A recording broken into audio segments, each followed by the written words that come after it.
play basketball. 3,000! History with an exclamation! Anthony for three. Bang! That one goes down, and the game is tied. Rockies are champions of baseball.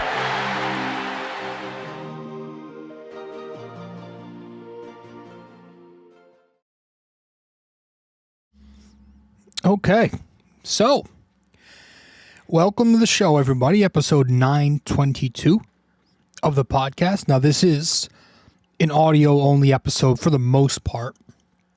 We will be playing a couple of clips on the YouTube. On YouTube, we will be playing a couple of clips that we're going to dive into and analyze. But no camera out tonight. But I do on this off day, because there have been 2 off days so far. There's one more day off tomorrow before the Knicks go back out there on Sunday. But I do want to talk, and I want to discuss this team still, because I'm excited and I'm still high off of that win against Minnesota on Wednesday. Wednesday, the Minnesota win, or the win against Minnesota. So, this Knicks team is having a lot of fun right now. They've won 3 in a row, all of them coming at home. They're 5-0 at Madison Square Garden. We just recently wrote a blog. We recently put out a blog on our website.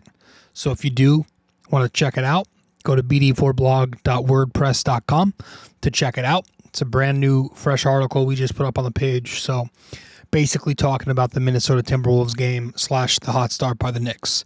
But yes, we are 8 games in overall. That's a 10th of the way through the season, just about.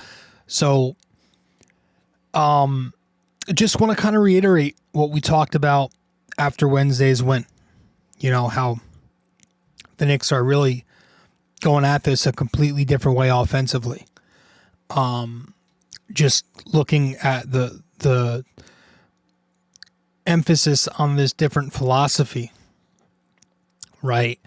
And if you go through some of the key statistics here, and we brought some of this up in the most recent episode, but the Knicks this season are up 9 catch and shoot 3-point attempts per game.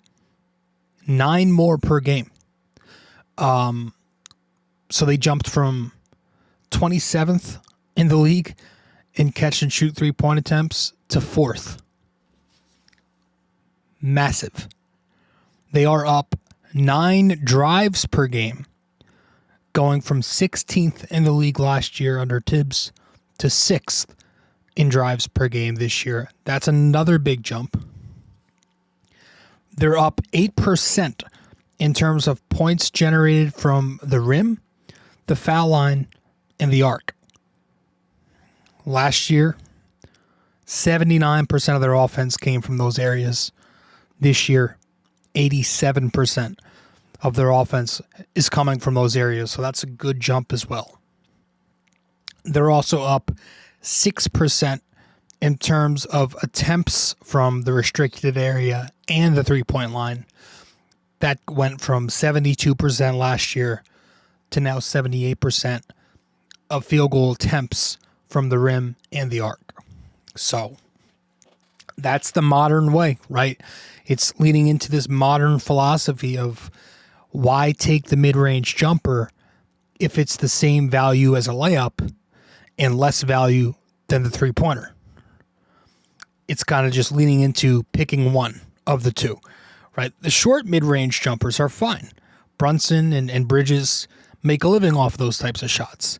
They're close to the rim, they're in the paint. But the non-painted area mid-rangers, those are the inefficient looks that the Knicks have been trying to cut out. Now, obviously, you're going to get a couple of them. Deuce McBride probably takes one too many. You know, you kind of want those mid-range that he takes to be threes. It's probably the only real complaint you got. But obviously, Mike Brown is encouraging these guys to play a more modern style. He's encouraging everyone to get paint touches, right? You're seeing different types of Spain pick and rolls, right?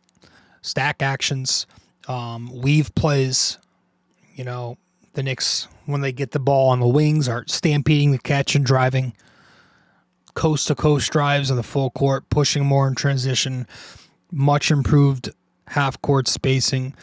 And then when they get into the half-court, a lot more east-to-west movement in their offense, right? And that's going to put the defense into a scramble when they're closing out, and it makes it more difficult. So, yeah, I mean, if you're open for a three, if you have an open three-point look, take it. If you're not open from three, pump and go into a paint touch, spray to the perimeter, right? That's the key. It's early offense, right? Forget the pace stat. I know everybody likes the statistic pace, but that doesn't show early half-court offense, which is what the Knicks are doing. The Knicks are getting into the clock early, which allows them to reset and flow into multiple actions after the primary, get into your secondaries. It allows them to do that in a single possession. Last year, they were able to do, 1, 2, maybe 3 actions in a single possession. This year, they're closer to 4. It's much more quicker in the half court. You're seeing multiple driving kicks, which is helping the Knicks out. A big part of this formula working is Josh Hart, right? The Knicks want to continue to play this style. Josh Hart is a big key to their success in the half court because of his style of play. And I want to talk about that when we get back from our first break here on the show. Stay with us. Be back in just a sec. Quick break here, guys. Stay connected with BD4 on social media. Follow us on Instagram and X at BD4Pod, and find us on Facebook by searching BD4. Don't miss out. Join the conversation. Okay, welcome back to the show. Episode 922 of the podcast. The Knicks have a really fun offense here, and it's early in the season. It's very early, extremely early, right? Again, we're a tenth of the way there. We've got 90% of this thing to go. But I think the personnel is there. I think they've got the right coach who puts out the right rotations. And speaking of personnel, Josh Hart is a big key to this team's success in the half court because of his style of play. And it comes down to his decision making. When Josh Hart is tentative and he's afraid to do things that he has to do, it's going to mess everything up in the half court.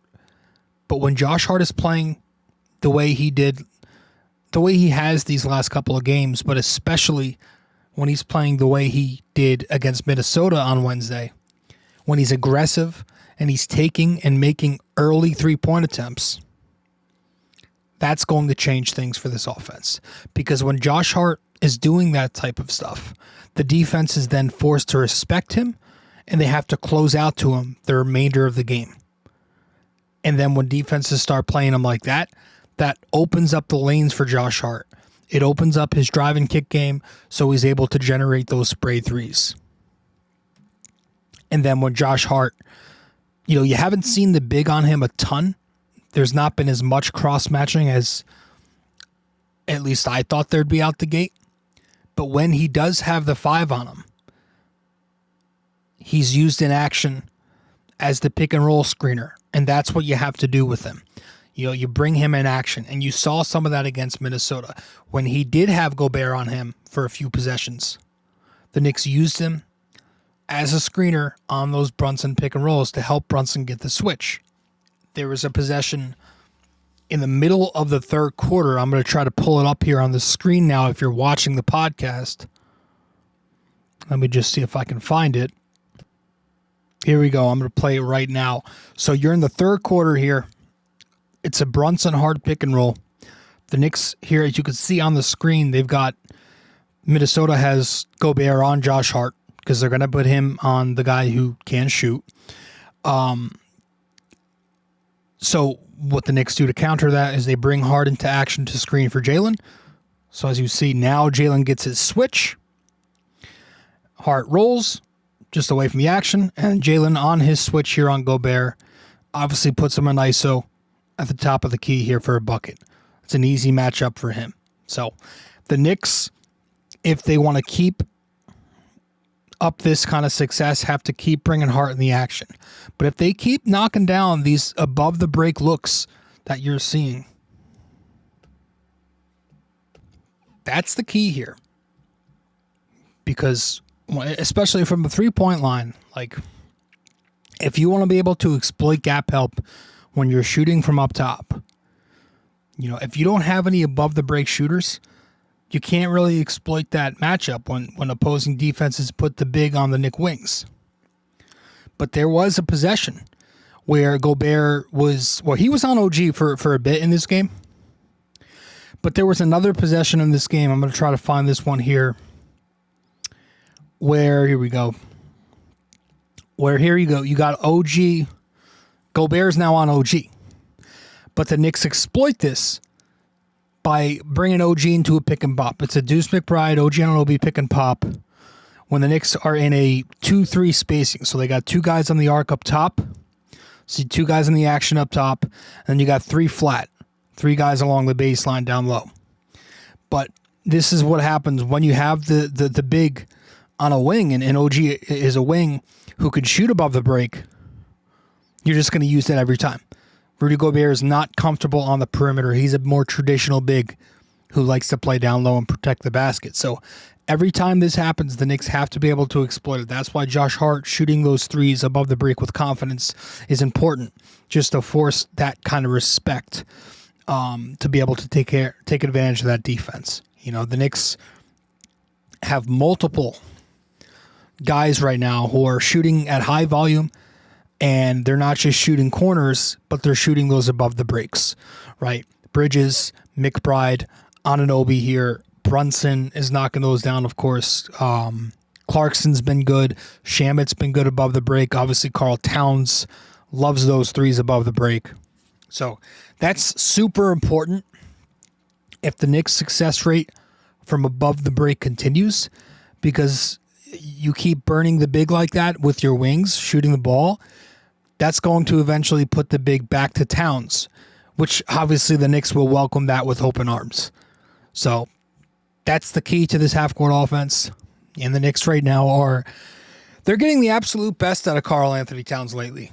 You know, it took him a minute to adjust to this, but you're seeing him find his flow, and he's being used in tons of 5-out looks. And again, when he is with Josh Hart, he's able to be effective if Hart is taking those threes.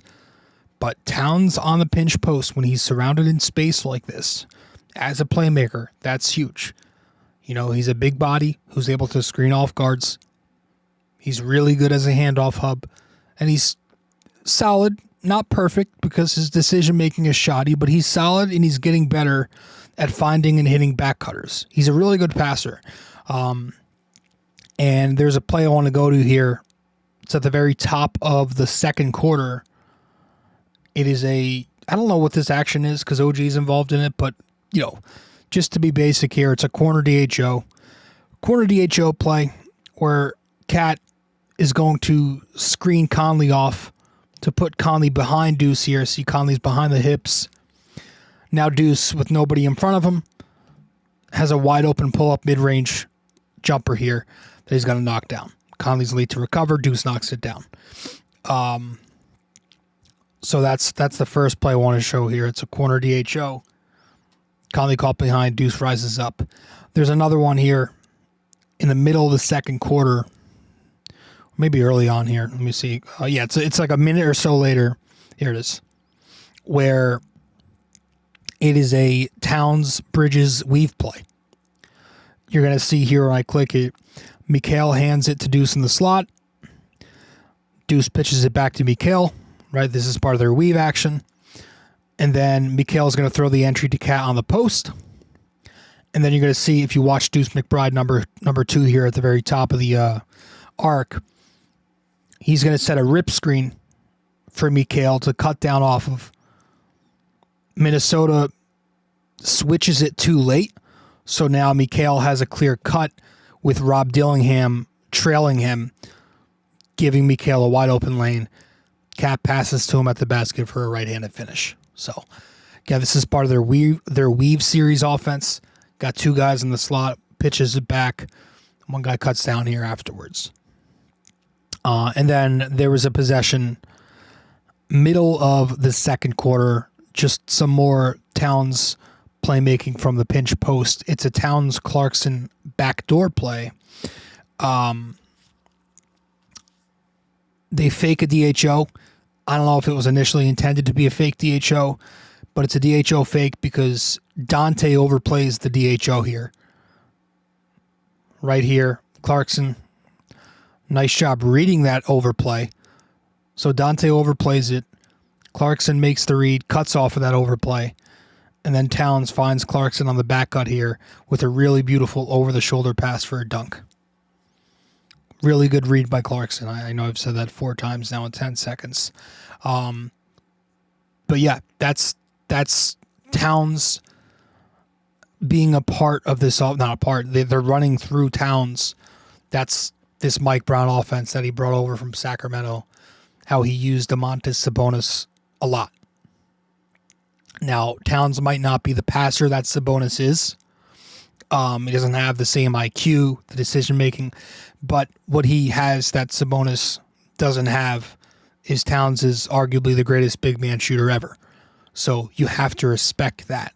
That's completely dynamic in an offense like this where you're running a lot of Princeton plays and such.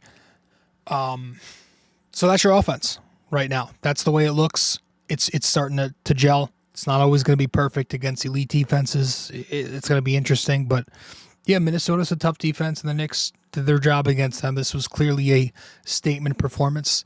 To score 137 points against them was super impressive, and just doing it the way they did is what you loved. But on the other end of the floor is where it gets pretty interesting. You know, overall on the season, the Knicks are grading out as pretty average defensively, just looking at defensive rating.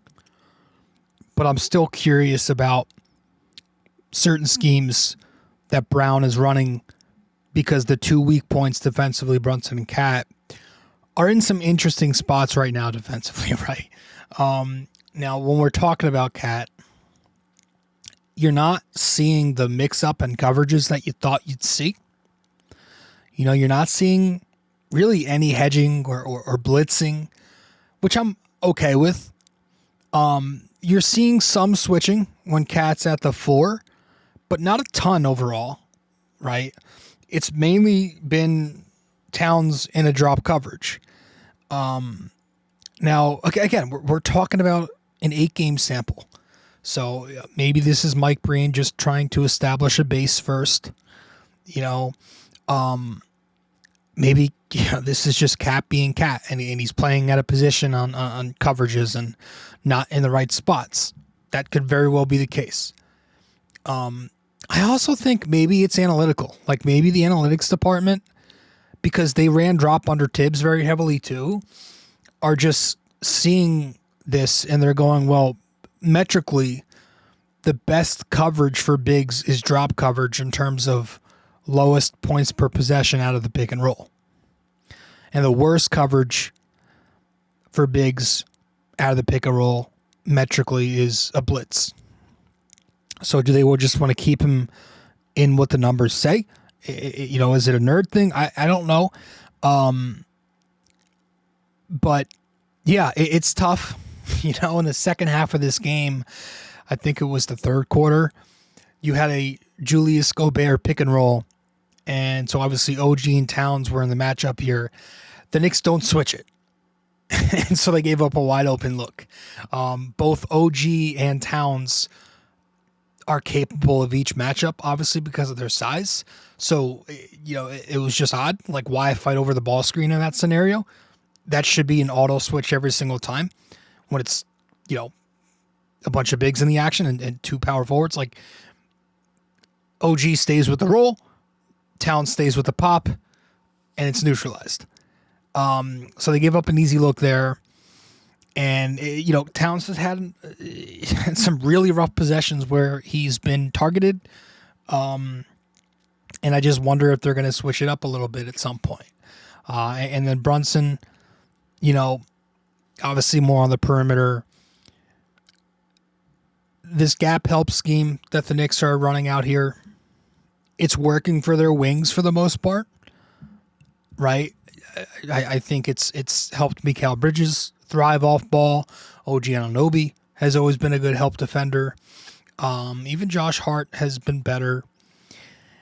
It's designed to force turnovers, to remove rim attempts, to remove corner attempts, the way they play it, right? And the Knicks this season have forced the 16th most turnovers per 100 possessions, so about average.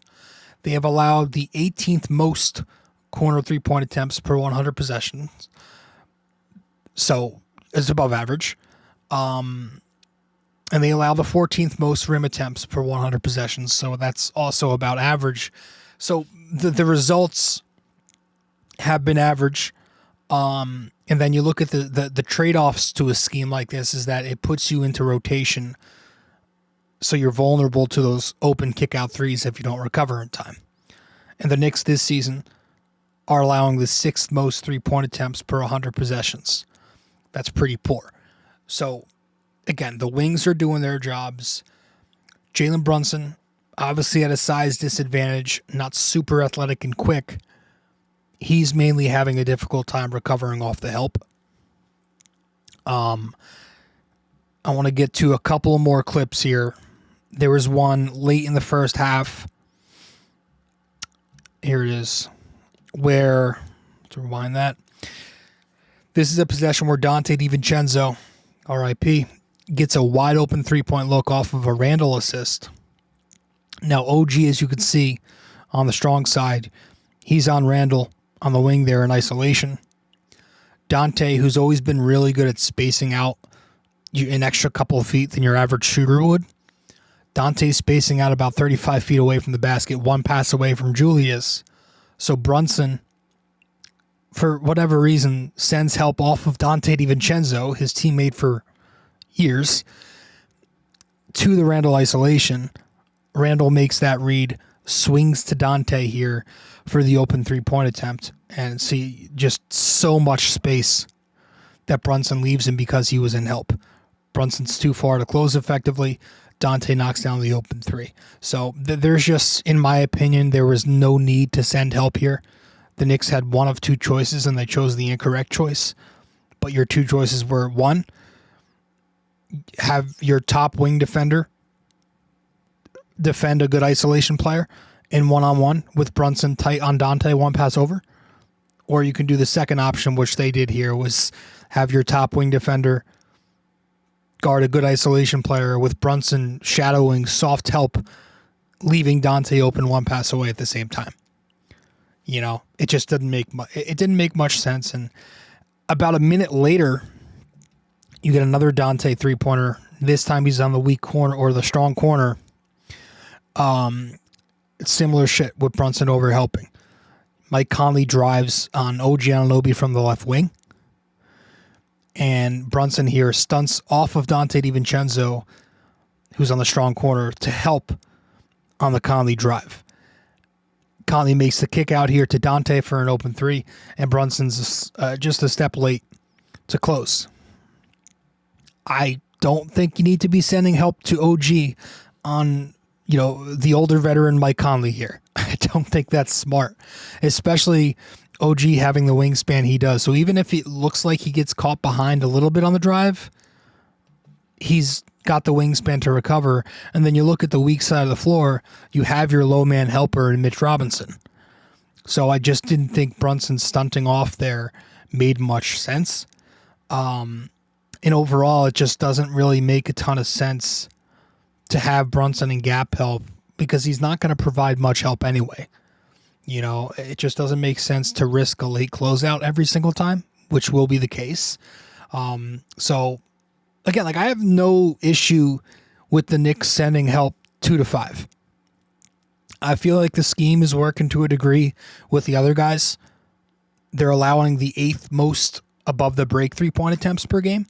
So if you're going to give up shots somewhere, it might as well be the most difficult of the two types of threes. You know, you don't want to allow the corners. You want to allow the longer ones. So that's probably by design in this help scheme. So I do wish, though, you know, when we're talking pick and roll, that we would see some more switching going forward, that we will. Hopefully we do. Because to be honest, I feel everybody in this rotation, at worst, is capable of holding their own in one-on-one. You know, obviously the Knicks have some elite wing defenders. You know, Deuce at the point of attack. OG can handle you one-on-one. And I feel like your very worst players in Brunson, or your very worst defensive players in Brunson and Cat, when they're switched in ISO, they have shown us they're capable. You saw when the Knicks played the Celtics, not just in the playoffs, but towards the end of the regular season, those two guys find some success guarding wings in isolation. So it's something I'm just going to monitor. I don't think they need to shake things up right now because, again, there are numbers there to suggest that it's worked to a degree. And it's also, I'll continue to say, 8 games in. We are 10% of the way there. So it's been a fun ride so far, folks, and I'm enjoying every second of it. Got off to a tough start. Lost a bunch in a row, won a bunch in a row, so hopefully that continues. You're playing a terrible Nets team on Sunday who are going to be without Cam Thomas, so that needs to be a win. Be nice to move to 6-3. But with that said, we're going to wrap this one up. I appreciate you all, and I'll see you very soon. Later. Hey guys, thank you for listening to BD4. Be sure to follow us on social media, subscribe to us on YouTube, and give us a 5-star rating on Apple Podcasts. We'll see you next time.